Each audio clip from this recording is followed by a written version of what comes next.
Welcome back to Proxy, everybody, and today we're going to be talking about the Dark Eldar Cronos in 10th edition and why they're the key to victory in competitive play for Dark Eldar players. So it was really funny because at the beginning of this edition, I did briefly leaf through the Druhkari, Dark Eldar index. And one of the first units that caught my eye, it wasn't Capelites, certainly wasn't Witches, it wasn't Incubi, it wasn't even Venoms or Scourges. It was the Cronos, because I saw the points cost of it, and I saw its abilities, and I knew right then and there that the Cronos was a great unit. And I was like, man, I wish Eldar had a unit like this that was tough enough to stay on objectives in the backfield and also support friendly units. And that was basically the Dark Eldar Cronos. However, a couple people thought it was okay, didn't think it was that great. Certainly not good enough to take more than one of them in their lists, maybe two. But at the time, looking at the Cronos, I just thought it was a fantastic bargain for just 50 points. And I was even advocating that you take multiple in a list. 2, and if it was me, I would be taking 3 of them in a list because I just thought they were so good. And apparently they are, because Dark Eldar players have been using them successfully in tournaments, and they've been doing very well for those Dark Eldar players. So today we're going to take a deep dive into the Dark Eldar Cronos and talk about why they're the key to victory in competitive play for Dark Eldar. But first, a quick overview of what we're going to be looking at in today's video. We're going to be looking at the stats, weapons, and special rules of the Cronos. We're going to be looking at its strengths and weaknesses, its combos and synergies, the role of the Cronos in a Dark Eldar army and how to make the most out of it. And lastly, we're going to be talking about how Dark Eldar can win tournaments and be effective with the help of the Cronos. So starting at its stats, its movement is 7 inches, which is pretty slow for a monster, but it really doesn't want to move much anyway. It's not a combat beast. It doesn't want to engage in close combat. It kind of wants to just sit back and support its fellow Dark Eldar, so it doesn't really need to be that fast.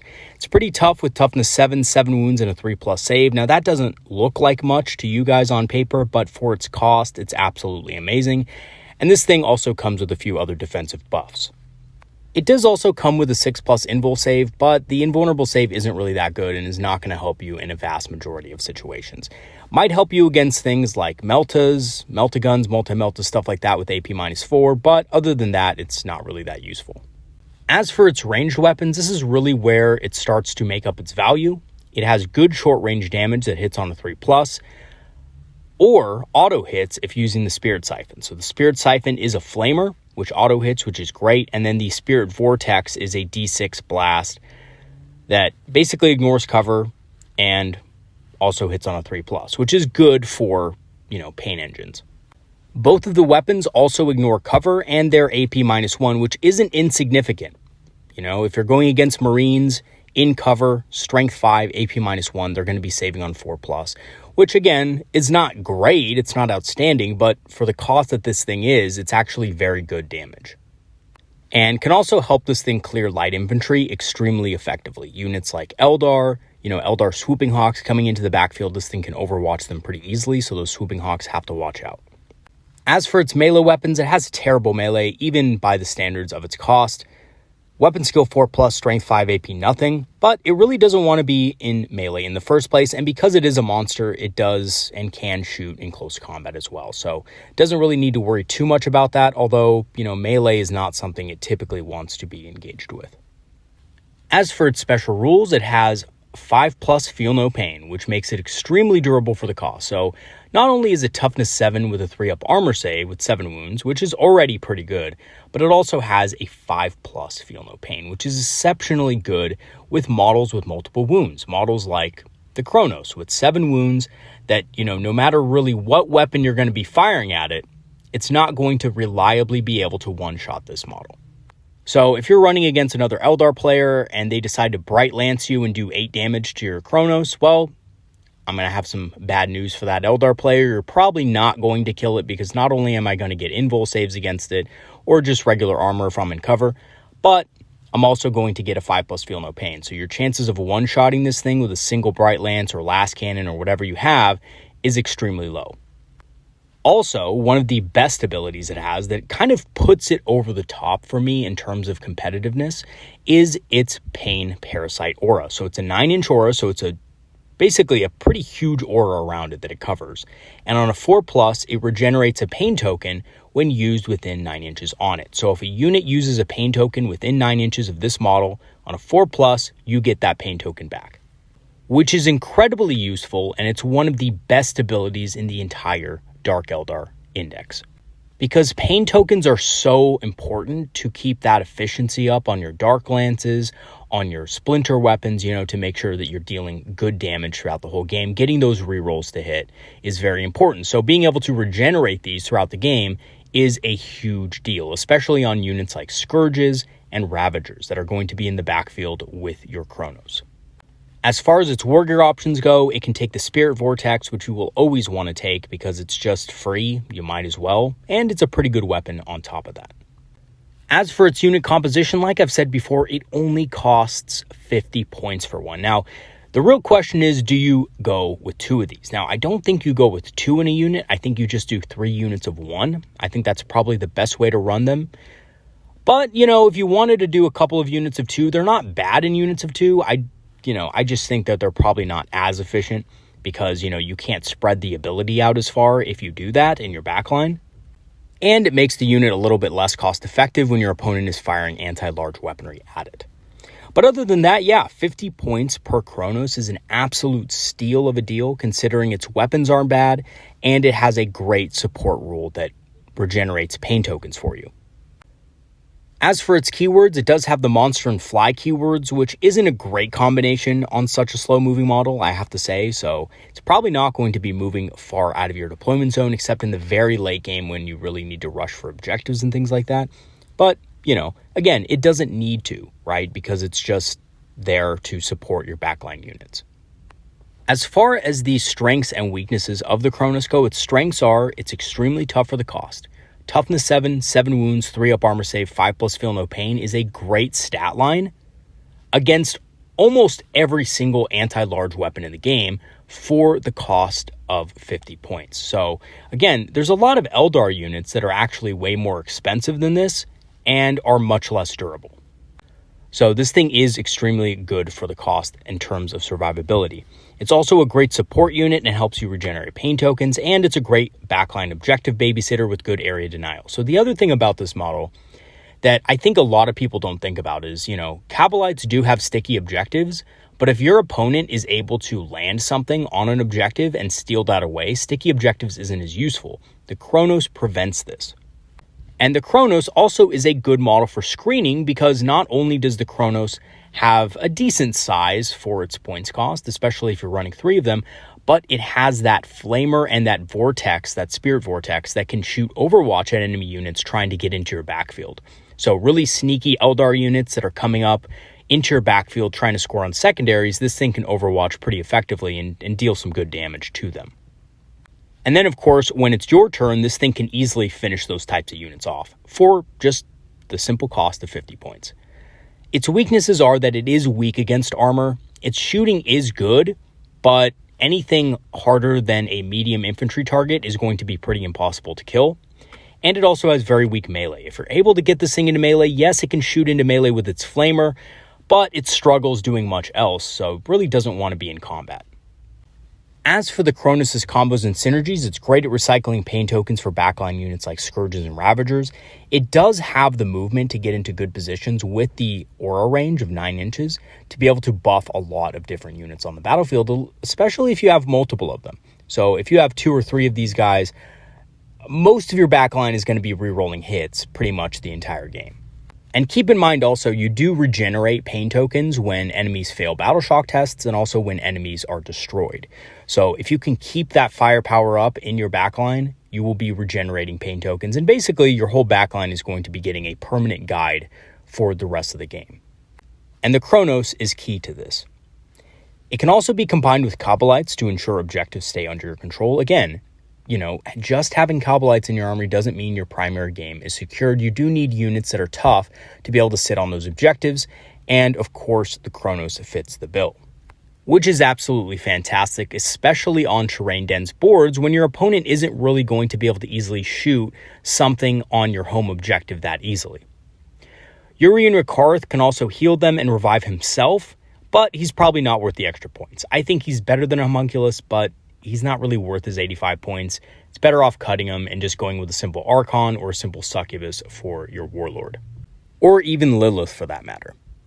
Okay, so what is the role of the Cronos in a Dark Eldar army, and how do you make the most out of it? So the Cronos is, first and foremost, a backline support monster that keeps your hard-hitting units shooting accurately from behind terrain the entire game. But it also doubles as a durable objective and area denial unit that is surprisingly tough for the cost. They don't have bad damage either and can put up a good fight against most light to medium infantry if they do decide to invade your backline and try to sneak some objectives. So like I said before, things like swooping hawks, things like striking scorpions for the Eldar, or even things like, scouts or even, jump pack intercessors, it can actually do pretty well against those types of units. I actually think the funniest matchup is perhaps against the new assault intercessors because, you'll see those a lot, the jump pack intercessors, especially at your local game stores. And if somebody tries to deep strike them in or, kind of bring them up the battlefield to do battle against a Cronos actually beats them, believe it or not. And for much less points. A Cronos only costs 50 points. They cost significantly more. They're going to be wounding it on 5s, 6s if you pop a stratagem. The Homunculus Coven stratagem that says -1 to wound. Yeah, so basically, they're not going to be able to take an objective away from a Cronos that easily, which can be a little bit deceiving for a lot of players because it's only 50 points. So when people look at that stat line, they don't immediately think that it's that good. They think they can take it on with something that's around that level. If I throw in a 100-point unit at this 50-point unit, it should be able to die. But, the Cronos kind of exceeds expectations with that. And a lot of times, even 100-point units that are geared towards close combat cannot hope to actually bring this thing down in a single turn. And in some cases, the Cronos will actually win just because of the fact that it does have a pretty powerful flamer and pretty powerful shooting that it can, soften up its target before they actually go in. Okay, so the last thing I want to talk to you guys about real quick to hopefully give you guys some hope is the fact that Dark Eldar can and have been winning tournaments.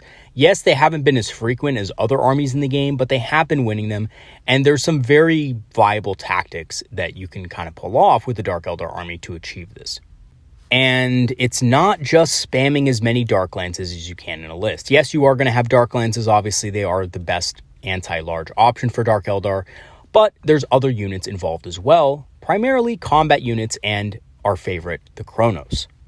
So I saw this on Auspex's channel, and just a quick shout out to him. Thank you for doing this Dark Eldar video. I think it's going to help a lot of Dark Eldar players and maybe re-energize some Dark Eldar players into getting back into their armies. Yes, the Dark Eldar is an army that is struggling, but no, it's not impossible to win with them. And there's a couple of other channels on YouTube as well that cover Dark Eldar. Like I've mentioned before, Chris at Phoenix Gaming is a Dark Eldar player. He's going to have some Dark Eldar content out within the next week to help you guys out as well. So trust me, you guys aren't alone. There are players and content creators out there who are looking out for you, who really want you to succeed and have fun with your Dark Eldar. Because Dark Eldar are a great faction. It's actually my second faction, my second favorite faction in the game. I don't currently have a Dark Eldar army right now, but I have played them consistently over the last couple of editions. So I have played them in 5th edition and 6th edition, and I played them a little bit in 8th here and there. And quite frankly, I'm thinking of getting back into them. So let's take a look at this tournament list. It is by Rise Cunningham, who won first place at RatCon. It had 90 players, and he went 5-0. So the list starts off with just an Archon. Just one character. He's not trying to do the Triumvirate with the Homunculus and the Succubus. He's just saying, you know what? That's a useless detachment ability. It's not needed. I'm going to save the points and just have the Archon, which is fine, right? If you wanted to go with something else like Lilith or something like that, I guess you could. He, for infantry, has 3 units of 10 Cobalite Warriors. No Venoms in this list. I'm sure that he wanted this list to be all about pain token efficiency and rerolls, and that's exactly what he's doing. He's just running them in Raiders with Dark Lances just to max out the amount of pain token synergy that he has. He has 2 units of Mandrakes, which are for secondary objectives. If you guys don't know what Mandrakes do, I have a video on them on my channel. You can go ahead and check that out. It is meant for a Ynnari list. You just have to keep that in mind when watching the video. I'll probably do another video on them, covering them with the Druhkari as well. He has 3 units of 5 Scourges with all Dark Lances, so those 4 Dark Lances in the unit, which is a staple in pretty much all Dark Eldar lists, especially if you're running the Cronoses. Because the Scourges hit on 4+, you really need those rerolls to hit, And the Cronoses do that exceptionally well. They can continue to regenerate pain tokens throughout the battle. As for the vehicles, again, like I said, he has 3 Raiders, which are carrying the Kabbalite Warriors. He has 3 Cronoses, which are what we talked about in this video. Very good support model and very good with this type of list to regenerate pain tokens and also hold backline objectives. He has 3 Ravagers with Dark Lenses as well. These are extremely efficient vehicles. Each one of them comes with triple Dark Lance, and each one of them also just gets natural rerolls to hit against models with the starting strength. Well, at starting strength, I should say, which is good. It's not the best, though, but it is good. And lastly, he has 2 units of 2 Taloses with the Gauntlet, which the Gauntlet is essentially a Terminator killer. It has strength 8, AP -2, damage 3, I believe. It has 5 attacks. It's very good. It does hit on a 4+, but again, Talos are really good, and they're going to be the topic of another video of mine because when they destroy a unit, they get permanent rerolls to hit for the entire game. They count as empowered for the rest of the game. And something else about being empowered is you're not just empowered for rerolls to hit, you're empowered for the rerolls to advance rolls and also the rerolls to charge rolls. So that is very good. Talos are very effective, and we'll be talking about those in a future video. They're also armed with the Haywire Launcher, which is great anti-vehicle, and the Liquefier Gun, which is a flamer. So again, this makes them very good in Overwatch and makes them an absolute terror in close combat. And like I've said in previous videos, the Dark Eldar do need a combat presence to be able to be successful on the battlefield, and the Talos certainly fulfill this role very well. Not only that, but they're also very tough. They're not as tough as, Cronos are, point for point, but they're just as durable. They just cost more. So that is something to keep in mind as well, that they are still very tough as far as their stats go. They're just a bit more expensive. So anyway, Rise Cunningham ended up winning the tournament and got first place in it with the Dark Eldar. So what do you know? The Dark Eldar can indeed win tournaments, and there are builds out there that can be successful. So in conclusion, the Cronos is one of those units that looks pretty lackluster on paper, but actually does real good work on the battlefield. They keep your backline screened well and damage dealers accurate throughout the game, all for the low cost of 50 points. And if it was me, I'd be running 3 of these in every single list. I love the Cronos. I think they're fantastic for the cost.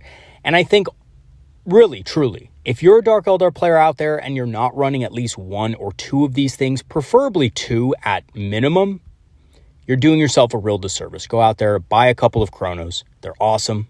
They're actually one of those few Homunculus Coven units that you can actually buy in a plastic kit. So I know Racks and Grotesques are pretty much impossible to get, but good news is Racks and Grotesques really aren't that worth it in large numbers this edition, so you don't have to go out and proxy a bunch of them.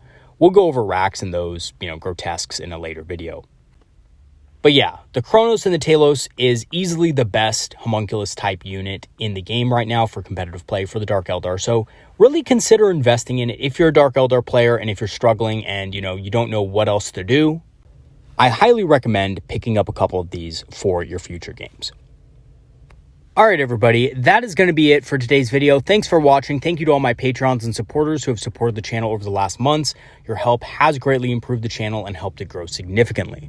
If you do want to help support the channel and join our Patreon, I have free trials activated, and a free trial will grant you permanent access to our Discord community, which is a community of Eldar players and enthusiasts who love talking about strategy, tactics, and of course hobbying. We have over 100 members in our Discord, and we're looking to expand.